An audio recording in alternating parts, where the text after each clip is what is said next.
রঙিন এই পৃথিবী ছাড়িতে হবে, সাদের এই দেহ মাটিতে খাবে, ঠিক কিনা? রঙিন এই পৃথিবী ছাড়িতে হবে, সাদের এই দেহ মাটিতে খাবে, শূন্য হবে তোমার জিন্দেগানি।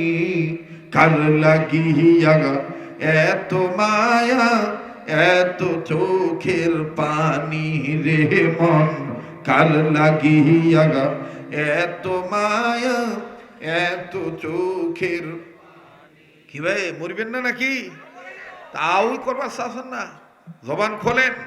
কার লাগিয়া এত মায়া, এত চোখের পানি রে মন, কার লাগিয়া এত মায়া, এত চোখের পানি। লিল্লাহে তাকবীর। সন্ধ্যা হলে ডুবিবে বেলা, সঙ্গ হবে ভবিনী মেলা, ঠিক কিনা? সন্ধ্যা হলে ডুবিবে বেলা, সঙ্গ হবে ভবেরি খেলা।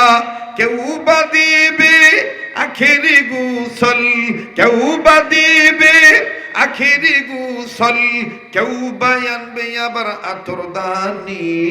কার লাগিয়া এত মায়া, এত চোখের পানি রে মন, কার লাগিয়া এত মায়া, এত চোখের পানি, ঠিক কিনা? আগামীকালকে বাঁচবো কোনো গ্যারান্টি আছে? কোনো গ্যারান্টি নাই, কোনো গ্যারান্টি নাই। এই জন্য তো আমাদের এক এই বাংলাদেশেরই এক সন্তান, হিন্দু মানুষ, ইদানিং এইটা খুব মার্কেট পাইছে, দেখি অনেক হুজুররাও কয়। আমার পরিবার কয় আপনি পারেন না এটা বলতে? তা আমি তো এটা শিখি নাই, মানে আপনি বললেই হবে। আমার আবার ওই মেয়ে আর আমার ওয়াইফ বলে যে আব্বু আপনার কণ্ঠে এইটা বললে আরো ফুটবে ভালো, এটা আপনারা শুনেছেন। জীবন হলো মেড ইন চায়না। ওমরা তো কত দুতারা সেতারা একতারা ডুগি তবলা খন্দুরি বেন্দুরি নিয়ে কয়, আমরা তো গলা মানে ঢোল তবলা ছাড়া করতেছি, চলবে না? জীবন হলো মেড ইন চায়না, সেকেন্ডের নাই ওয়ারেন্টি। কালকে তুমি থাকবা বেঁচে, কে দিয়েছে গ্যারান্টি? কালকে তুমি থাকবা বেঁচে, কে দিয়েছে গ্যারান্টি? জীবন হলো মেড ইন চায়না, জীবন হলো মেড ইন চায়না, সেকেন্ডের নাই ওয়ারেন্টি। কালকে তুমি থাকবা বেঁচে, কে দিয়েছে গ্যারান্টি? বলেন, কালকে তুমি থাকবা বেঁচে, কে দিয়েছে? ওরে সকালবেলা গুন্ডি আর ডুর খুলিয়া, হাঁস মুরগি যায় আপন গতিতে চলিয়া। মুই নগদ বানানো ভাই, আগত কিন্তু নেকি নাই, নগদ বানানো। এটা আবার ইনশাল্লাহ দিনাজপুর বিরুল আসলে এই গুন্ডিয়া দিয়ে মুই একটা গান তোমার শুনাম, ঠিক আছে তো? আজ ওয়াজটা শুনাই, ঠিক আছে তো?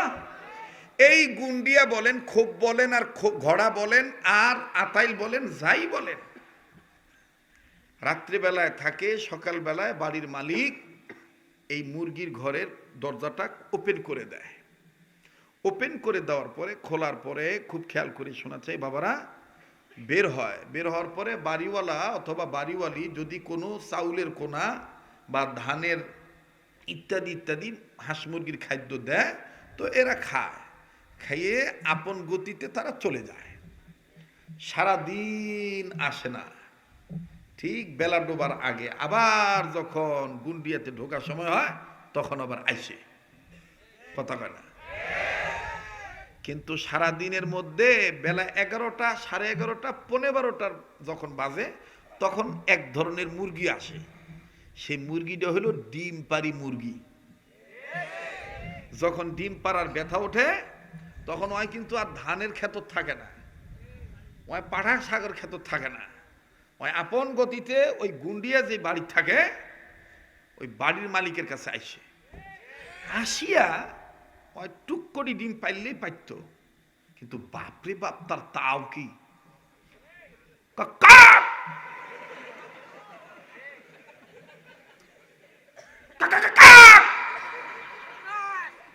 কথা কয় না।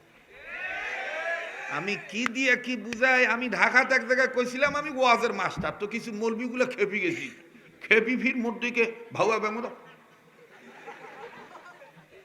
পরে যখন এই 2-3 বছর ওয়াজ সাপ্লাই হয়েছে বাংলাদেশত, এখন আমরা কই ঠিকই তো এই বেটা ওয়াজের মাস্টার।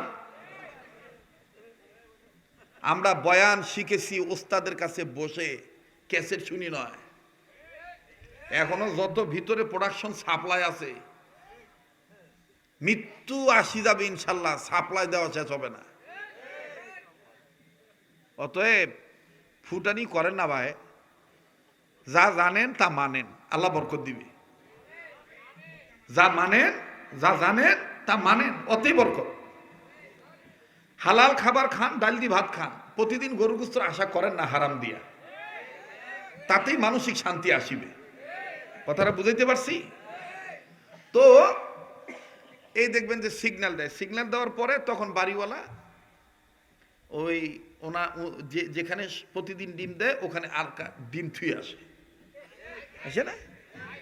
ওগুলা কপাল নেওয়া, ওগুলা কুজে গেলে তোমার কাছে তো আমার ক্লাস করা লাগবে। একদিন বাড়ি আমাকে দাওয়াত দিও, মুই তোমার কাছে ক্লাস করি। আজ খালি বুঝানোর জন্য বলতেছি। তো ডিম দেওয়ার পরে তখন এই মুরগি বসিয়া আল্লাহর হুকুম মতে সে ডিমটা পারে, আর একটা ডিম তার ভিতর থেকে আসে। আসার পরে বাপরে বাপ, পুরো বিরল থানা গরম করে।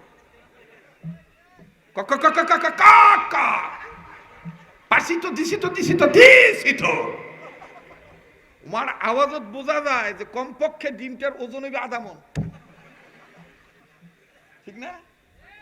কিন্তু বাবা খুঁজি বাড়ি করি দেখা যায় 1 পোয়া হবার না ওজন, কিন্তু আওয়াজ কত। যাই হোক, একটু রসিকতা চলে, এই কথাটা বললাম ঘুম ভাঙানোর জন্য। তোরা এত লড়িস কেন? এই সারপোক আছে নাকি? ওরম করছো কেন? এই কাই চা খাইবে? আবার নড়েছে,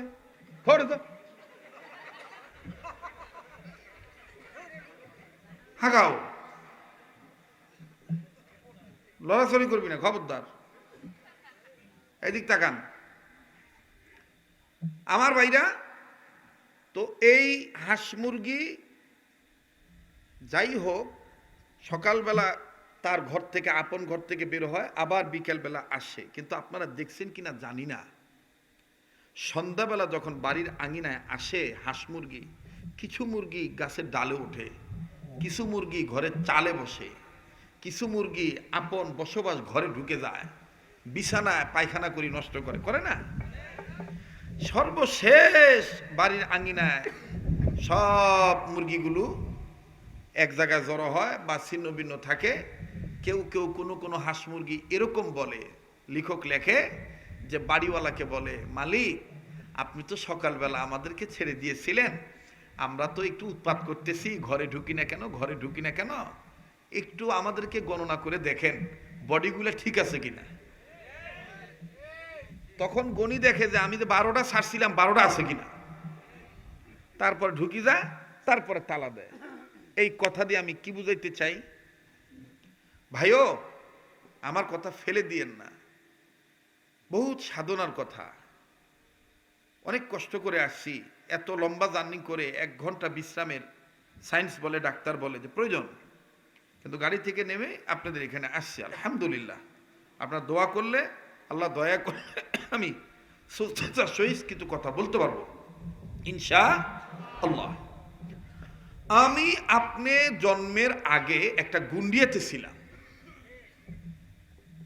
সেই গুন্ডিয়াটা হলো মায়ের গর্ভ নামক গুন্ডিয়া। একটু কথা বলেন। হাঁস মুরগি যেমন তাদের নিজ নিজ গুন্ডিয়াতে থাকা অবস্থায় কোনটা ডিম পারে, কোনটা ডিম পারে না, কোনটা মর্দা, কোনটা বেশ্যা করে নাকি মহিলা, এগুলো কোনো পার্থক্য নাই। মায়ের গর্ভে আমি আপনি যখন ছিলাম, তখন কে হিন্দু, কে বৌদ্ধ, কে খ্রিস্টান, কে ধোপা, কে মুসি, কে নাপিত, কে ধনী, কে গরিব, কিচ্ছু পার্থক্য ছিল না। শুধু ছিল কে ছেলে আর কে মেয়ে। কথা বলেন বাজান, কথা বলেন। এরপরে জমিনে আসার পরে গুন্ডিয়া থেকে আল্লাহর হুকুমে বাইর হওয়ার পর যদি মুসলমানের বেটির ঘরে জন্ম নেয়, মুসলমান বাপমার ঘরে জন্ম নেয়, তাহলে মুসলমান। হিন্দুয়ানির ঘরে যদি জন্ম নেয় তাহলে হিন্দু, খ্রিস্টানের ঘরে যদি জন্ম নেয় তাহলে খ্রিস্টান। ভাইজান, কেউ চলে গেলে চলে যেতে দিবেন, ওদিকে তাকাবেন না। কেউ আসছে ওমার দলের গ্রুপের বক্তা কিনা, মানে আমার পীর ভাই কিনা, মোর ঠেকা হচ্ছে তোর পীর ভাই হওয়া। মুই ঢাকার থেকে দৌড়ে আসছি, তোর দালালি করবে? মুই ফ্রেশ ওয়াজ করি, সাহেব ভাল লাগলে দাওয়াত দিস, ভাল না লাগলে না দাওয়াত দিস, তো তোর দালালি আমি করবো কেন? আর দালালে এখন দেশ ভরি গেছে, মানে বসিয়ে চিন্তা করে যে আমার তরিকার লোক কিনা, মানে আমার দলের লোক কিনা। যদি দলের লোক হয় মিথ্যা কথাও কয়, তাও কয় যে খুব ভালো ওয়াজ করেছে। আর আমরা যদি সত্যি কথাও কই, তোর কাছে ভাল লাগে না। দিল ভালো কর, দিল ভালো কর। মন যদি ভালো থাকে, যাকে ভাল লাগে সে মন্দ কথা বললেও ভাল লাগে। আর মন যদি ভালো না থাকে, ভালো চিন্তা যদি না থাকে, তাহলে হাজার ভালো কথা বললো একটা না একটা দোষ বলবেই। একটা কথা মনে পড়ে গেল ভাই, কথা বলি ভালাই, আর একটু টাকরা হন, জোয়ান হন, মানে ঘুম ভাঙি যাক, বলবো? আমাদের ঢাকায় সিটি কর্পোরেশন এরিয়ায়, দিনাজপুরও আছে, এই বড় বড় রাস্তার নিচে দেখবেন বড় বড় ড্রেন আছে, যেটাকে ম্যানহল বলে। কি হল বলে বাবা? এই ম্যানহল মাঝে মধ্যে আমাদের ঢাকায়, পুরান ঢাকায়, চকবাজার, লালবাগ, হাজারিবাগ, মিরপুর, মানে ঘনবসতি এলাকায় মাঝে মধ্যে একটু বৃষ্টি টিষ্টি হলে এই ম্যানহোলগুলো জাম লেগে যায়। তখন এই ম্যানহোলের ঢাকনা সিটি কর্পোরেশনের পরিচ্ছন্ন কর্মীরা খুলে যখন আবার জাম ছোটে, তখন আবার ঢাকনাটা লাগিতে হয়। আবার কিছু কিছু জায়গায় হিরোইন জ্বালায়, ঢাকনা নাট বল্টু খুলিয়া ওই পরিচ্ছন্ন কর্মীরা বাইক নিয়ে থুয়ে দেয়। কারণ হিরোইন তো কোনো ধর্ম নাই, ওই বাপের বদনাও বেশি খায়। কারণ ও চিন্তা করে যে মানুষের মাল হোক আর বাপের মাল হোক, এ হামারে লিয়ে দরিয়া কা ঢাল। হিরোইনসির কোনো ধর্ম নাই। ওই বোতলও মনে করেন যে সুযোগ পেলে নিয়ে চলে যাবে। যাই হোক, তো এরকম এক ম্যানহলের ঢাকনা খুলি থুইছে। এক ভদ্রলোক ঘুমের থেকে উঠে উনি দাঁত ঘুষতেছে, আকাশের দিকে তাকায় তাকায় হিন্দি গানে টান দিয়া, নিচত যে বাহে গুয়ের টাঙ্কি খোলা, এটার জানে না। যাইতে যাইতে ফট করিয়া গেছে গুয়ের টাঙ্কি পড়ি, গেছে একদিকে, বেরাজ গেছে একদিকে। এখন জেন্টেলম্যান ইংলিশ বেশি বলে, এখন নিচত পড়িয়ে আন্দার আর গন্ধের ঠেলায় তিস্তিবার না পারি সি করেছে আর চিল্লায় বলতেছে জোরে জোরে, প্লিজ হেল্প মি। আর এক লোক ঘুম থেকে উঠিয়া মুখ না ধুইয়া এক্সারসাইজ ব্যায়াম করার জন্য তিনি দৌড়াইতেছে। উনি চিন্তা করলো, কিরে সাত সকালবেলা কাই এরকম কোনটা কান্দে। ভালো করি সামনে আগায় দেখে এক ভদ্রলোক গুয়ের টাঙ্কির ভিতর পড়ে আছে। উনি এখন ওই গর্তের মুখের কাছে যায়, ম্যানহলের কাছে যায়, বলতেছে ঢাকায় ভাষা কইতেছে, আবে হালা দেখেন নাই নিহি, ইহিনি পড়ছেন, ছেদা দেখেন নাই? তো নিচের লোক কইতেছে, ভাই ছেদা মেদা পরে কনমি, আগে আমার উদ্ধার করে। তো উপরের লোক এখন কইতেছে রংপুরি ভাষায়, আচ্ছা ভাই ঠিক আছে দেখেন না, আপনি যেহেতু হেল্প চাইছেন, ধরেন ওঠেন। এখন এই ওঠার কথা বলিয়া উপরের লোক হাত বাড়াইছে, এটা ভালো করছে না। নিচের লোক এখন আর হাত বাড়ায় না, উপরের লোক এখন ডাক দেখে, কি ভাই হেল্প চাইলেন, হাত বাড়াইলাম, তো ওঠেন না কেন? তো ডাক দিয়ে বলতেছে, থামেন, মুই আগে দেখো তোমার মুখ ধোয়া না আদোয়া।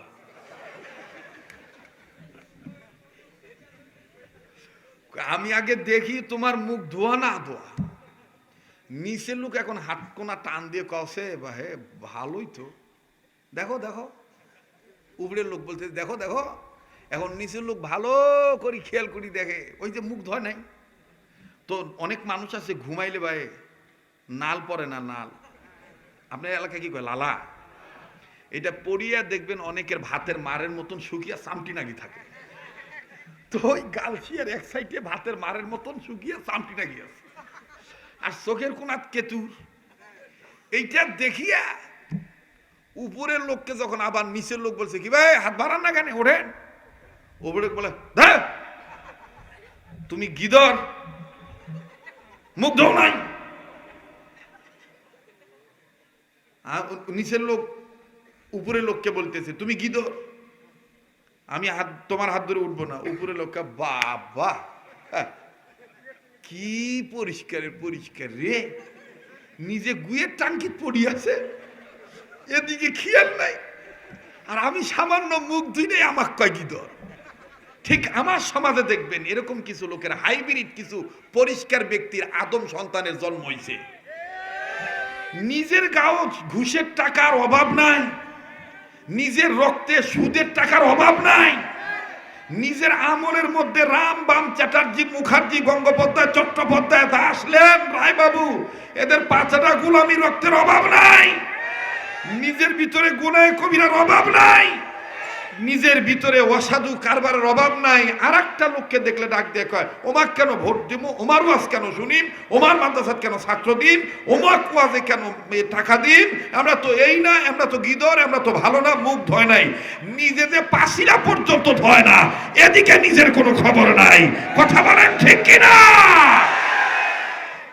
এই জন্য বুজুর্গরা বলে মান আরাফা নাফসাহু ফাকাদ আরাফা রাব্বাহু, যে নিজেরে চিনলো সে আল্লাহরে চিনলো, যে নিজেরে চিনে নাই সে আল্লাহকে চিনে নাই। আল্লাহ পাক নিজ নিজকে চিনার তৌফিক দান করে। আর একবার কোন আমিন। তো বাজান, মায়ের পেটে থাকতে কোনো শ্রেণীবিন্যাস ছিল না। মুসলমানের ঘরে জন্ম যে নিছে সে মুসলমান, হিন্দুয়ানির ঘরে যে জন্ম নিছে সে হিন্দু। এরপরে আপন গতিতে কেউ হিন্দুয়ানি হয়ে চলে, কেউ মুসলমান হয়ে চলে, কিন্তু আবার কিন্তু নির্ধারিত টাইমে ওই গুন্ডিয়ার মধ্যে যাইতে হয়। কেউ আগে যায়, কেউ পরে যায়। সেই গুন্ডিয়াটার নাম কি? কবর। বলেন কি? ওই কবরে যাওয়ার আগেই আল্লাহ পাক ডাক দিয়ে বললেন, ঈমান নামক দৌলত যারা অর্জন করছো, আমি আল্লাহ তোমাদেরকে ডেকে বললাম তোমরা আমাকে ভয় করার মতন ভয় করো, আর সত্যিকারের মুসলমান না হইয়া কবর নামক গুন্ডিয়ার মধ্যে আসিও না। এ কথা কোরআনে আছে না নাই? জনগণে আছে না নাই? يا أيها الذين آمنوا اتقوا الله حق تقاته ولا تموتن إلا وأنتم مسلمون। এ কথা কার? আল্লাহর কথা। আল্লাহ বলেন তোমরা আমাকে, ঈমানদাররা তোমরা আমাকে ভয় করার মতন ভয় করো, আর সত্যিকারের মুসলমান না হইয়া কবর নামক গুন্ডিয়ার ভিতরে আসিও না, মানে মৃত্যুবরণ করিও না। এ কথা কার?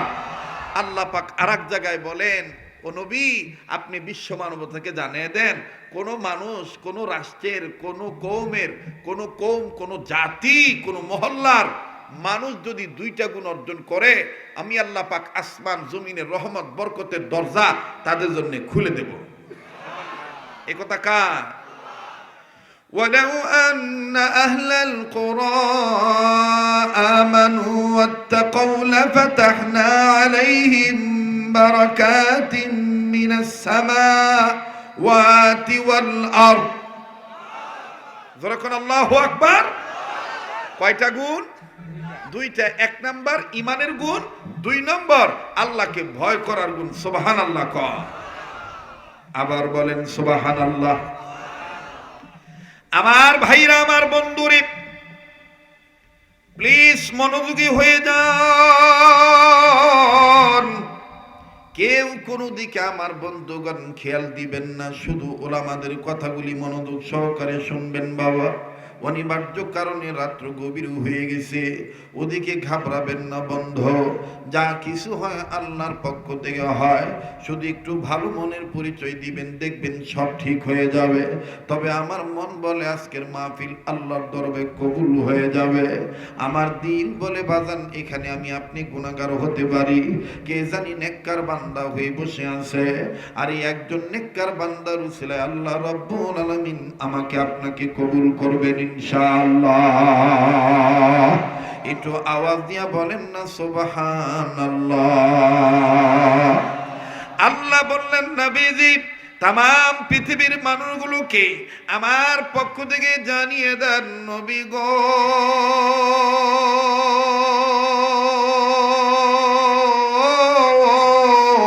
এই পৃথিবীর জমিনে যারা মানুষ রূপে জন্ম নিল, এই মানুষগুলোকে আমি আল্লাহ রাব্বুল আমিন ভালো বানাবার জন্য, অসভ্য মানুষগুলোকে সভ্য বানাবার জন্য। বাবাজি কথা বলতে গেলে অনেক লম্বা হয়ে যায়। আজ থেকে প্রায় ১৫০০ বছর আগে এমন একটা বর্বরতার যুগ ছিল রে বাজান। আল্লাহ পাক যেই মানুষদেরকে সৃজন করে দুনিয়ার জমিনে পাঠাইলেন, এই মানুষগুলি দুনিয়ার জমিনে চলে আসার পরে আল্লাহকে ভুলে গেল, আল্লাহ রাব্বুল আমিনকে ভুলে যে এই মানুষগুলি বাপ দাদার ধর্ম লাত মানাতুজ জবল সরস্বতী আফ্রোদিতি, কেউ বাবার কালী, কেউ বাবার মহাদেব, কেউ বাবার ঠাকুর, কেউ বাবার দুর্গা, কেউ বাবার রঙ্গি, কেউ বাবার তঙ্গি, নানান মানুষ নানাবিধ আমার বন্ধুগণ মন গড়া তন্ত্র মন্ত্র মানা শুরু করলো, দেব দেবীর পূজা শুরু করলো। ও বন্ধু, তৎকালীন সময়ের খারাপ মানুষগুলোকে ভালো বানাবার জন্য, সভ্য মানুষগুলোকে সভ্য বানাবার জন্য, অভদ্র মানুষগুলোকে ভদ্র বানাবার জন্য, বেঈমান মানুষগুলোকে ইমানদার বানাবার জন্য, আল্লাহ বলা মানুষগুলোকে আল্লাহওয়ালা বানানোর জন্য আমার আল্লাহ রব্বুল আমিন তার কুদরতি পার্লামেন্টের সিদ্ধান্ত অনুযায়ী দুইটা নিয়ামত, দুইটা বরকত, দুইটা রহমত আমার আল্লাহ দুনিয়াবাসীর জন্য দুনিয়ার জমিনে পাঠায় দিলেন, নাজিল করলেন। নাম্বার ১ বিশ্বনবী মুহাম্মদুর রাসূলুল্লাহ সাল্লাল্লাহু আলাইহি ওয়াসাল্লাম। নাম্বার ২ নিজের সংশোধন হওয়ার চেষ্টা করব। আরে বন্ধু, দুইটা গুণ অর্জন যারা করবে, এই গুণ অর্জন করে কবর নামক গুন্ডিয়ার মধ্যে যারা যাবে, কবর তাদের জন্য ভালো জায়গা হবে। আর এই দুই গুণ অর্জন না করে কবরে গেলে বাজান, কবর হবে জাহান্নাম, কবর হবে আগুনের খনির এলাকা, কবর হবে সাপ বিচ্ছুর এলাকা। কথা বলেন ঠিক না বেঠি? আমার ভাইরা, আমার বন্ধুগণ, ওই কবর নামক গুন্ডিয়া ঢোকার আগে দুই গুণ অর্জন করা লাগবে। নাম্বার ১ ইমানের গুণ, নাম্বার ২ তাকওয়ার গুণ। আমার বন্ধুগণ, আমার বাবাজিরা, কোন কোরআনুল কারীমের মাধ্যমে আল্লাহ পাক দুই গুণের অর্জন করার কথা বললেন বাবা? কোন দুটি গুণ অর্জন করলে আল্লাহ আসমান জমিনের বরকতের রহমতের দরজা খুলে দিবেন? ওরে বাজান, ওই কোরআনুল কারীম শুধুমাত্র হুজুরদের জন্য আল্লাহ নাজিল করেন নাই। ওই কোরআনুল কারীম শুধু বিরল থানার মুসলমানের জন্য নাজিল করেন নাই। ওই কোরআনুল কারীম শুধু দিনাজপুরের মন মানুষদের জন্য নয়। এই কোরআনুল কারীমের বয়ান প্রতিটি মানুষের জন্যই আল্লাহ পাক বলে দিয়েছেন। আমার বন্ধুগণ, এই কোরআন সব মানুষের জন্য। কথা বলেন ঠিক না বেঠি? কারা কারা বিশ্বাস করেন কোরআন সব মানুষের জন্য? একটু দু হাত তুলে আল্লাহকে দেখান। লিল্লাহে তাকবীর, লিল্লাহে তাকবীর। হাত নামান, হাত নামান। সামনের ভাইরা চুপ থাকেন, পিছনে ভাই একটু বলেন তো আল্লাহু আকবার। মোটামুটি আওয়াজ আইছে। এবার পিছনে ভাইরা চুপ থাকেন, সামনের ভাইরা বলেন তো আল্লাহু আকবার। জি, এখন একটু জানতে চাই কে কে চলি যাবেন? দেখান তো ভাই। চলি গেলে একটু তাড়াতাড়ি চলি যান, কারণ এই যে হঠাৎ একজন উঠেন আবার 2 মিনিট পরে আবার উঠেন, এতে অ্যাটেনশন নষ্ট হয়। কথা বলেন ঠিক কিনা? আমার বন্ধুগণ, আমার ভাইরা, এবার সামনের ভাইরা পিছনের ভাইরা মিলে জিলে বলেন তো আবার আল্লাহু আকবার। মাশাআল্লাহ। আল্লাহু আকবার বললে কি সমস্যা আছে কোনো? তা আবার কোন আল্লাহু আকবার। তো কোরআন শরীফ কি শুধু আমাদের না সবার? জোরে কোন, আমাদের না সবার? আরে বাপরে বাপ, কোরআন শরীফ সব মানুষের জন্য। এটা কার কথা? হাদা বায়ানুল লিন্নাস,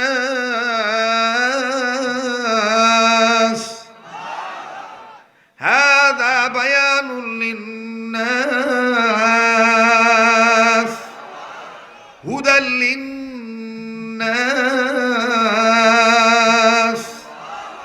ইয়া আইয়ুহান নাস। আল্লাহ বলেন নাই ইয়া আইয়ুহাল মুমিন, এটা বলেন নাই। আল্লাহ বলেন নাই ইয়া আইয়ুহাল মুসলিম। এই কোরআন, হাযাল কোরআন শুধু লিল মুমিনিন এরকম বলেন নাই। আল্লাহ বলেছেন হুদাল লিন্নাস। সুবহানাল্লাহ। যারাই মানুষ তাদের জন্য এই কোরআন। এখন বলেন, মানুষের কাতারে আওয়ামী লীগ আছে না নাই? আছে। বিএনপি আছে, জামাত ইসলাম আছে, হেফাজত ইসলাম আছে, কবি মাদ্রাসার হুজুর, আলিয়া মাদ্রাসার, চরমনাই, উজানি, সরসিনা, ফুরফুরা, জোনপুরি, রাজারবাগ, কুতুববাগ, দেওয়ানবাগ, আটরশি, তেরোরশি, চন্দ্রপাড়া, এনায়তপুরি, প্যারাডাইসপুরি, দিনাজপুরের সেহেলগাজী, আর কথা কয় না, সৈয়দপুরের ঢেলাপি, হ্যাঁ, রংপুরের কেরামত আলী নাই?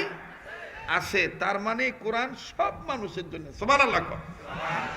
এই জন্য আমি আজ থেকে 18 বছর আগে এই সব জোড়াতালি দিয়ে একসাথে বলছিলাম, কত শত ওইলা মুখস্থ নাই, মানে এই সিরিয়াল গুনি নাই, খালি বলতেই ছিলাম। তার মানে এই কোরআন শরীফ সব মানুষের জন্য, দল মত নির্বিশেষে, জাতি ধর্ম বর্ণ নির্বিশেষে, হিন্দু বৌদ্ধ খ্রিস্টান মুসলমান, কামার কুমার, জেলে তাঁতি চাষারু দাবারু দুয়ারু মদারু মুসারু গাদারু, doctor master helper contractor driver বেস্টার রাজরানি চাকরানি ফকিরি ফকরানি এতিম মিসকিন অনাথ অনাথিনী, পতবর আদামরা কাঙ্গাল কাঙ্গালিনী, হাবিলদার চকিদার রফাদার দফাদার জমিদার তালুকদার মেম্বার আপালাবেল ইঞ্জিনিয়ার গ্রাজুয়েট পার্সন ব্যক্তি অফিসার জজ ব্যারিস্টার উকিল মুক্তার, আওয়ামী লীগ বিএনপি জামাত ইসলাম জাতীয় পার্টি জাসদ বাসদ, কমরেড গণফর্ম, কালো দলা নারী পুরুষ বুড়া জোয়ান শিকুন মোটা ধনী গরিব, চরমনায় সরসিনা উজানি মোকামিয়া বেতাকি রাজারবাগি কুতুববাগি দেওয়ানবাগি আটরশি চন্দ্রপাড়া এনায়তপুরি প্যারাডাইসপুরি, আওয়ামী লীগ আছে না, তবলিগ পাবলিক ইত্যাদি ইত্যাদি। যদি কাহো বাদ পড়ে তুই ইত্যাদি দি মুই ঠেলা দি পারি দিস।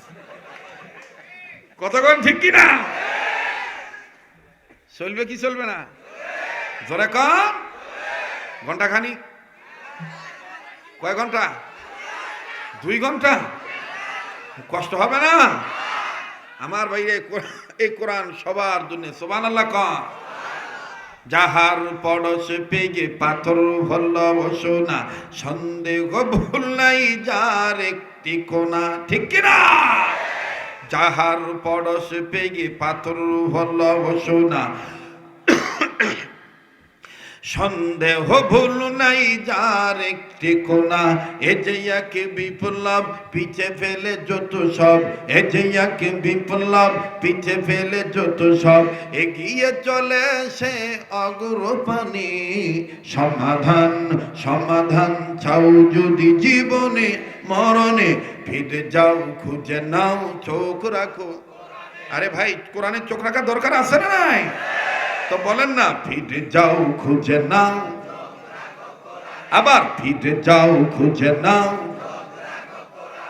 তবেই পাবে সুখ শান্তির ঠিকানা, তবেই পাবে সুখ শান্তির ঠিকানা, যদি মেনে নাও তুমি মনে প্রাণে, সমাধান সমাধান চাও যদি জীবনে মরণে, ফিরে যাও খুঁজে নাও, আবার ফিরে যাও খুঁজে নাও। এ বাণী সকলের নয় শুধু মুমিনের, এ বাণী, এ বাণী সকলের নয় শুধু মুমিনের, যারাই চলবে মেনে ফল পাবে কোরআনের। মারহাবা কম। তাইলে আসেন, ওয়াজ বাড়ি গেল। কয়টা গুণ? ইমানের গুণ আর তাকওয়ার গুণ। ইমান কার উপর? সবকিছু কার পক্ষ থেকে হয়? সবকিছুর মালিককে। সকল ক্ষেত্রে ভয় করব কাকে? আমার ভাইরা, আমার বন্ধুরে, চাইছিলাম সাউন্ডটা আমার মতন, আমার গলার আওয়াজ যেরকম ওই রকম করার জন্যে, কিন্তু না, যেহেতু 2-3 বার কাশ আমি দিয়ে ফেলেছি, আমাকে আমার সায়েন্স, আমার ডাক্তার আমাকে বলতেছে, মাইকের তালে তালে তুমি তোমার কণ্ঠটা মিলাও, তাহলে আর ঝামেলা হবার না। কাজী বাবা, আজকের সুরটা হবে ভিন্ন রকম, আপনার দেখবেন হেমিলিয়ান বাসির মতন খালি ভালোই লাগবে। সাপুরিয়া যখন বিন বাজায় তখন দেখবেন বিষাক্ত সাপ বিনের তালে তালে মাথা ডোলে। আজকে মাইকের তালে তালে আমার সুরটাও কেমন জানি তালে তাল দিন বাবা। ভালো লাগানোর মালিক হলো আমার আল্লাহ। মুখে যেটা কইবার কোন ভাউয়া, ভাটিয়া, পল্লী কবি, ওই যে জেন, তারপরে পল্লী গীতি, নজরুল গীতি, বাউল, ওরে বাপরে বাপ, এখন তো আবার চুলগুলা উমার মতন। এই জন্য সেদিন একজন বলতেছে, হুজুর এতদিন যা কইছেন কিন্তু এই যে চুল বড় হয়েছে হুজুর, হুজুর এখন আমার শেষ। কি মোর একটা ফ্যাশন আছিল, আপনার মতন ঘাড় নাড়া দিলে মোর চুল কোনা নাড়ে, নড়ি উঠে, পাবলিক আমার খুব বাবা দেয়। কিন্তু এখন তো তোমরা এরপর ঘাড় নাড়া দিবি না, আর এরকম টান দেয় তো ঝামেলা শেষ। কেমন ঝামেলা দেখবেন যে বাপরে বাপ, বাপের পাগল হইয়া দয়াল বাবার নামে জিকিরে টান দেয়, আল্লাহর নামে জিকির টান দেয় না। ওরে বাবাকে দেখলে তুই পাগল হবি,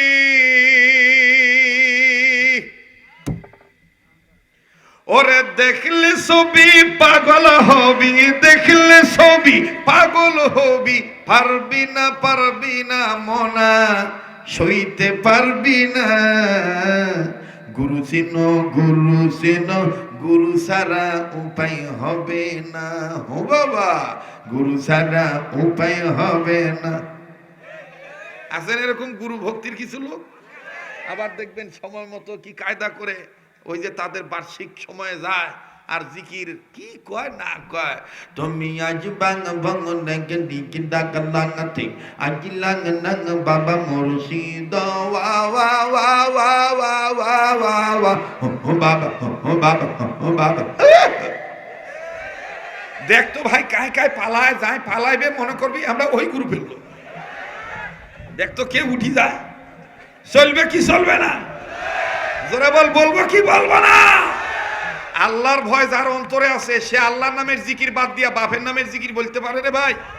দেখেন তো কে উত্তর দেয় না। যাই বলবে যে হুজুর গীবত করেছে, মনে করবেন তো গীবত চিনে না। একটা হইলো গীবত, আর একটা হইলো হালত। হালত হইলো অবস্থা। ইমানদার আমলদারের আমলের হালত বক্তব্য করা, বর্ণনা দেওয়া, এটা আলেমদের নৈতিক দায়িত্ব। কথা বলেন ঠিক কিনা? এটা গীবত নয়। জিকিরের নামে ভণ্ডামি করবেন, জিকিরের নামে নারী পুরুষ এক জায়গায় জিকির করবেন, বাবার দোহাই দিয়ে ল্যাংটার দরবারে যাবেন। কোনো নবী ল্যাংটা ছিল না, কোন ওলি আল্লাহ ল্যাংটা হয়ে ঘোরে নাই, সালার সটকায় দেয় নাই, মাথায় চুলের চট বাঁধে নাই।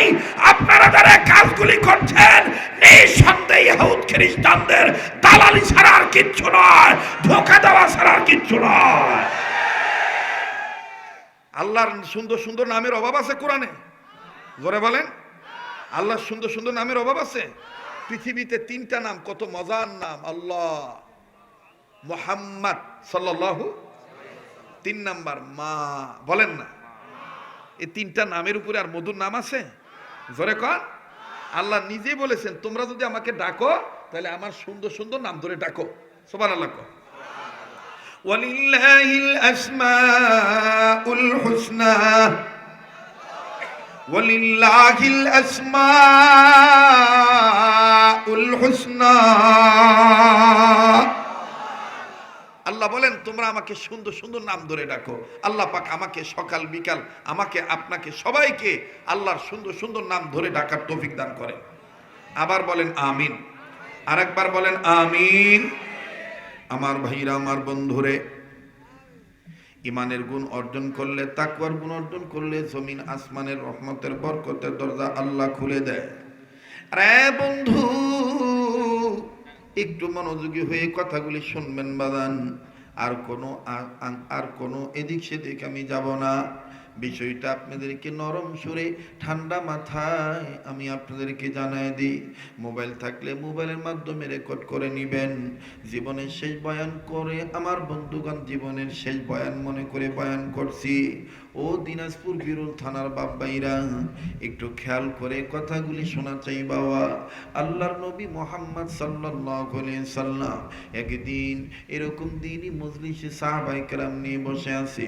হঠাৎ করে কয়েকজন সাহাবী পরামর্শ করে বলেন, একজন আরেকজনকে বলেন, নবীজিকে আমি আজকে এমন একটা প্রশ্ন করব, এই প্রশ্নটার উত্তর যদি নবীজি দেয় তাইলে কিয়ামত পর্যন্ত উম্মতে মুহাম্মাদীদের জন্য এটা নোট হয়ে থাকবে।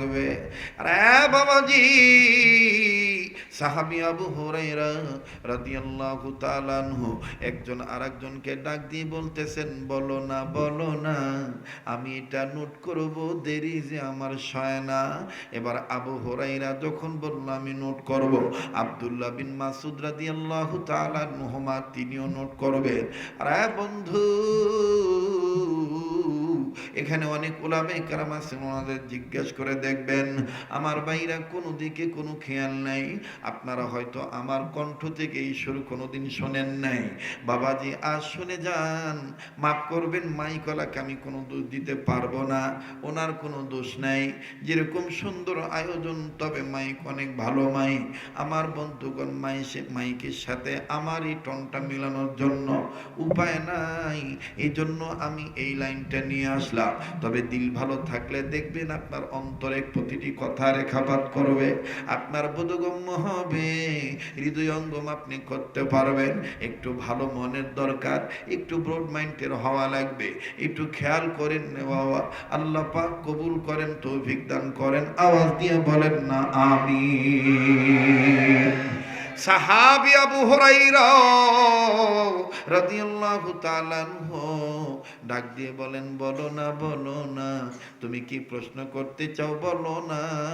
আল্লাহ নবী ডাক দিয়ে বললেন, তোমরা কি বলবা বলো। একজন সাহাবী, আমার বন্ধুগণ, আস্তে আস্তে নবীজির সামনে চলে আসলেন।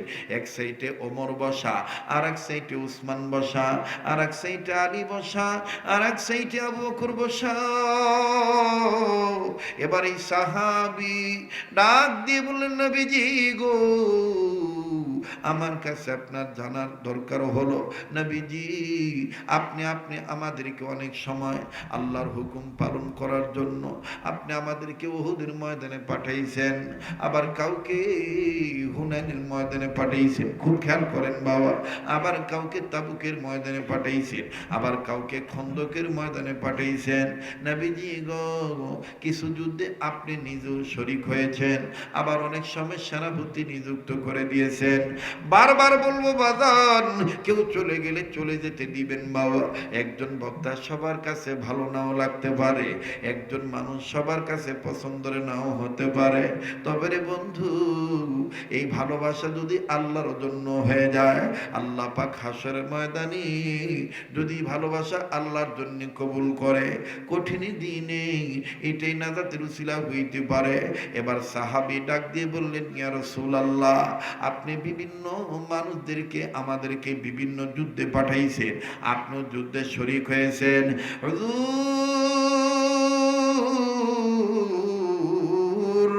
আল্লাহ পাক যাদেরকে বাঁচায় রাখছেন, যুদ্ধের ময়দান থেকে যারা ফিরে এসেছে জীবন নিয়ে, তাদেরকে বলেছেন গাজী। আবার যাদের জীবন আল্লাহ তাআলা নিয়ে নিয়েছে আল্লাহ পাক এবং আপনি বলেছেন তারা শহীদ।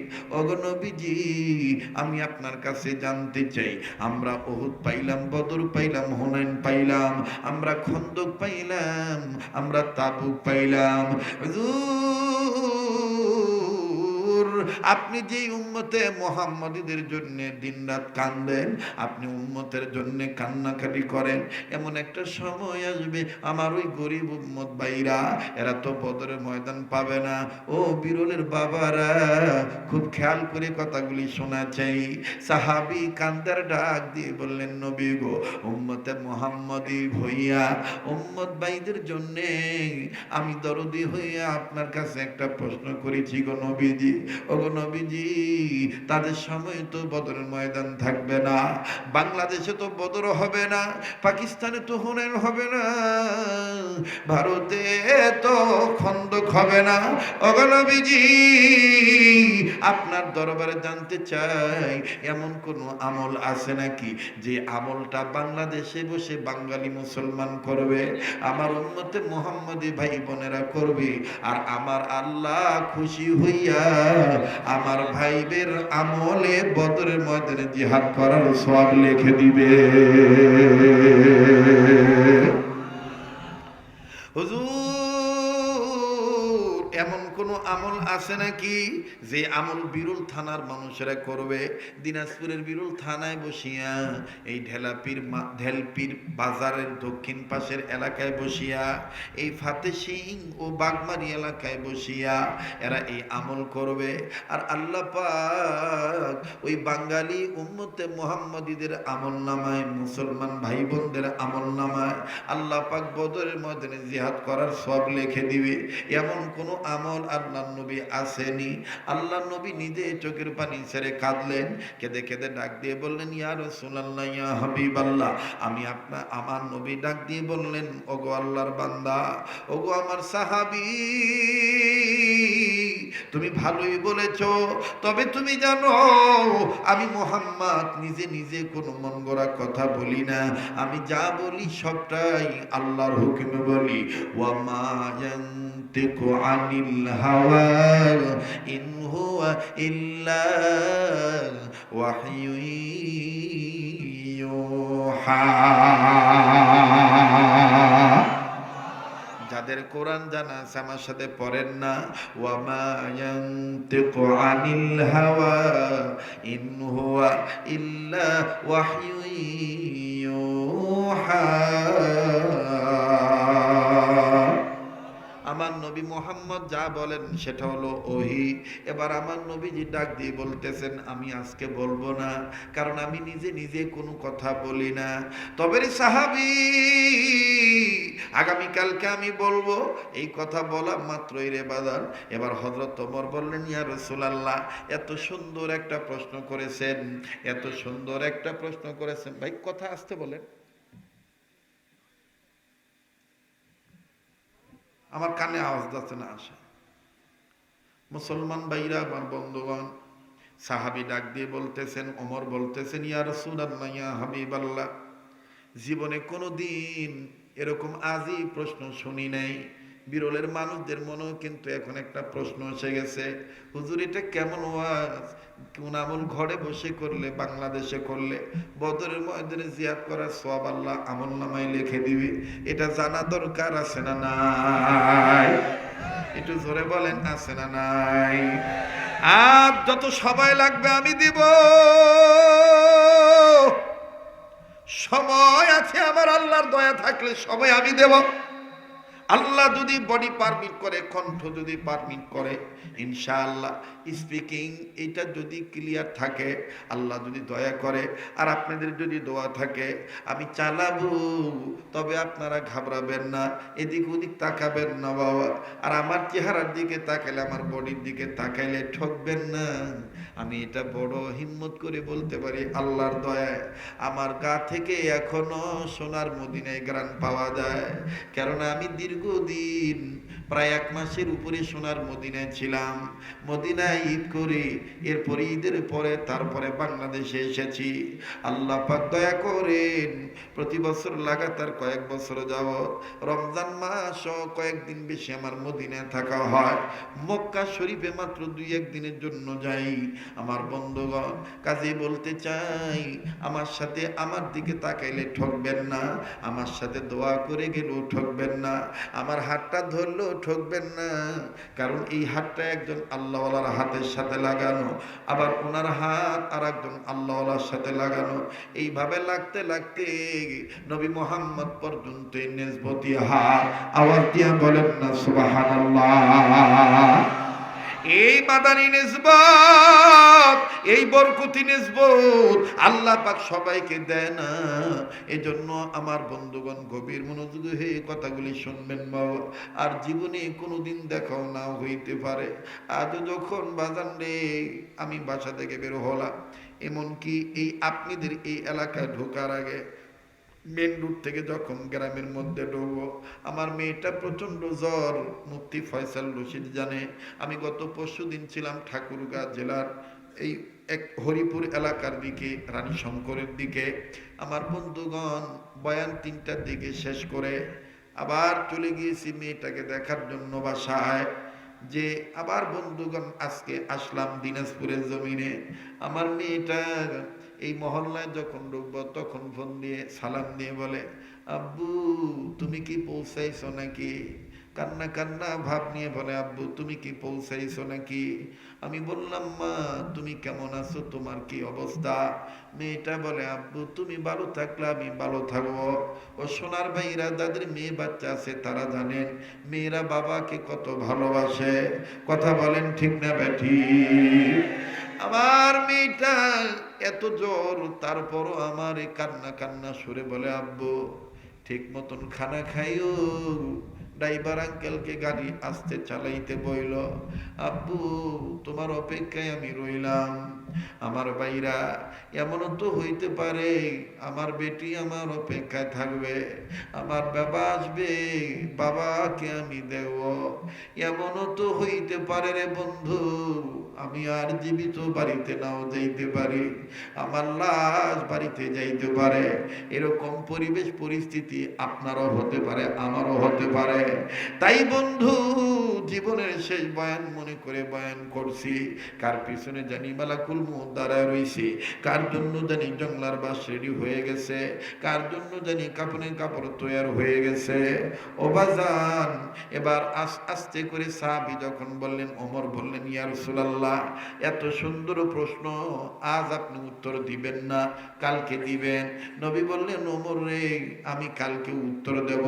জিবরাইল আমিন আমাকে বলবে আল্লাহর পক্ষ হতে, এরপরে আমি কালকে তোমাদেরকে জানাবো। এবার লম্বা কথা সংক্ষেপ করে দিলাম। পরের দিন যখন বিশ্বনবী সাহাবায়ে কেরামদেরকে নিয়ে বসলেন, সাহাবীদের জামাত যখন আমার বন্ধুগণ নবীর সামনে বসলো, ওমর রাদিয়াল্লাহু তাআলা কাছাকাছি বসলেন। এবার ওই সাহাবী আস্তে করে ডাক দিয়ে কয়, ইয়া রাসূলুল্লাহ আপনি বলেন তো দেখি, আপনি বলেন তো দেখি বাংলাদেশের মুসলমান, আমি এটা উদাহরণের জন্য বাংলাদেশের নাম নিলাম, বুঝানোর জন্য বলছি বাবা। ওই সাহাবী বলে, ইয়া রাসূলুল্লাহ আমাদের ইন্তেকাল হয়ে যাবে, আপনার ইন্তেকাল হয়ে যাবে। আমাদের সময় বদর পেয়েছি, হুনাইন পেয়েছি, খন্দক পেয়েছি, উহুদ পেয়েছি। আপনার ওই উম্মত ভাই বোনেরা এরা তো কোনোদিন বদর আর পাবে না। কিন্তু এমন কি আমল আছে যে আমল করলে বদরের ময়দানে জিহাদ করার সওয়াব পাওয়া যাবে? আল্লাহর নবী ডাক দিয়ে বললেন, সাহাবীরে আমার আল্লাহ রব্বুল আমিন জিবরাইল মাধ্যমে আমারে জানিয়েছে আমার কোন উম্মত যদি এই আমল করে, যখনই নবী বলছেন এই আমল করে, আবু হুরায়রা একটা চামড়ার টুকরা বের করলেন, সুবহানাল্লাহ। আবার আম্মাজান আয়েশাও উনিও ঘরের ভিতরে একটা চামড়ার টুকরা নিছে। আমার বন্ধু রে আব্দুল্লাহ বিন মাসউদ রাদিয়াল্লাহু তাআলা আনহুমা উনিও একটা চামড়ার টুকরা নিয়েছে। কেউ হাড্ডির টুকরা নিয়েছে, আবার কেউ পাথরের গায়ে লেখার জন্য রেডি হয়ে গেছে। প্রিপারেশন আমার বন্ধুগণ কমপ্লিট করে ফেলেছে। এবার নবীজি যখনই বলবেন এই আমল করলে বদরের ময়দানে জিহাদ করা সওয়াব পাওয়া যাবে, দেখেন না কি একটা ঘটনা ঘটে গেল। আল্লাহ নবী যখন এই ঘটনাটা বলবেন, এই কথাটা, এই আমলের কথাটা বলবেন, ঠিক ওই সময় নবীজির হাত বরাবর, নবীজির কুল বরাবর, নবীর কোলায়, আপনাদের আঞ্চলিকতায় দিনাজপুরে বলে নবীজির কোসায়, তার মানে নবীজির কোসে, এই পেটের কাছে। আমার বন্ধুগণ আকাশ থেকে উড়ন্ত পরেন্দা একটা ছোট্ট পাখি নবীর কোলে বসে পড়লে, হযরত ওমর রাদিয়াল্লাহু তাআলা আনহু আমার বন্ধুরে এই অবস্থা দেখিয়া তরবারি বের করলেন। তরবারি বের করি আমার নবীকে ডাক দিয়ে বলতেছেন, নবীজিও অনুমতি দেন এই পাখিটাকে আমি কল্লা কেটে ফেলে দেই। এই পাখিটার সময় পাইল না, এরকম একটা ইম্পর্টেন্ট সময় আপনার কোলে বসলো। আল্লাহ নবী ডাক দিয়ে বলতেছেন, ওমর রে, তুমি কি মনে করো আমি শুধু তোমাদের মানুষের জন্য নবী? না না না, আমার আল্লাহ আমি নবী মুহাম্মদকে জগতের সব কিছুর জন্য রহমত বানাইছে। আরবের মানুষেরা কত বড় ভাগ্যবান, নবীজি রূপ দেখিয়া কাফের হলো মুসলমান। বলেন না, আরবের মানুষেরা কত বড় ভাগ্যবান, নবীজি রূপ দেখিয়া কাফের হলো মুসলমান। ঠিক কি না? ইয়া রাসূলুল্লাহ, ইয়া হাবিবাল্লাহ, ইয়া রাসূলুল্লাহ, ইয়া হাবিবাল্লাহ। বলেন, ইয়া রাসূলুল্লাহ, ইয়া হাবিবাল্লাহ, ইয়া রাসূলুল্লাহ, ইয়া হাবিবাল্লাহ। আরবের মানুষেরা কত বড় ভাগ্যবান, নবীজি রূপ দেখিয়া কাফের হলো মুসলমান। বলেন, আরবের মানুষেরা কত বড় ভাগ্যবান, নবীজি রূপ দেখিয়া কাফের হলো। ঠিক কি না? ঘুমে ধরছে ভাই, দোয়া করে দিব নাকি? এলাই তো একটু কিছু বলে যান। জাযাকাল্লাহ, আল্লাহ আপনার সম্মান আরো বৃদ্ধি করুন। ধরে বলেন আমিন। আরবের মানুষেরা কত বড় ভাগ্যবান। বলেন না, আরবের মানুষেরা। আরে ভাই, যারা নবীকে ভালোবাসেন, যারা ইমানদার, একটু জবানটা খুলে বলেন না। কে কি বলে বলুক, ওদিকে তাকায় না। বলেন, আরবের মানুষেরা কত বড় ভাগ্যবান, নবীজি রূপ দেখিয়া কাফের হলো মুসলমান। বলেন, আরবের মানুষেরা নবীজি রূপ দেখিয়া কাফের হলো মুসলমান। ইয়া রাসূলুল্লাহ, ইয়া হাবিবাল্লাহ, ইয়া রাসূলুল্লাহ, ইয়া হাবিবাল্লাহ। নারায়ে তাকবীর, নারায়ে তাকবীর। আল কোরআনের আলো, আল হাদিসের আলো, কোরআন হাদিস যেখানে, আলেম ওলামা যেখানে, কতক্ষণ চলবে? তোমরা কি হামা গুন্ডিয়া ঢুকাবেন নাকি ভাই? হ্যাঁ, ওইরকমই তো মনে আছে। আসলে কি তোমরা সময় দিবেন? পিছনের বাবারা, ভাইরা, আল্লাহ তুমি আমার এই ভাইদেরকে তুমি কবুল করো। আল্লাহ, মহিলারা আছে নাকি? মহিলারও আছে?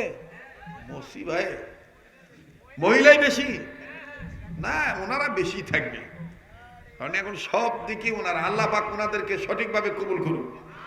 আরো যারা কোন আমিন। তাহলে জোরসে আবার বলেন তো, আরবের মানুষেরা কত বড় ভাগ্যবান। আবার, আরবের মানুষেরা নবীজির রূপ দেখিয়া কাফের হলো মুসলমান। নবীজির রূপ দেখিয়া কাফের হলো মুসলমান। ইয়া রাসূলুল্লাহ, ইয়া হাবিবাল্লাহ, ইয়া রাসূলুল্লাহ, ইয়া হাবিবাল্লাহ। নারায়ে তাকবীর, নারায়ে তাকবীর।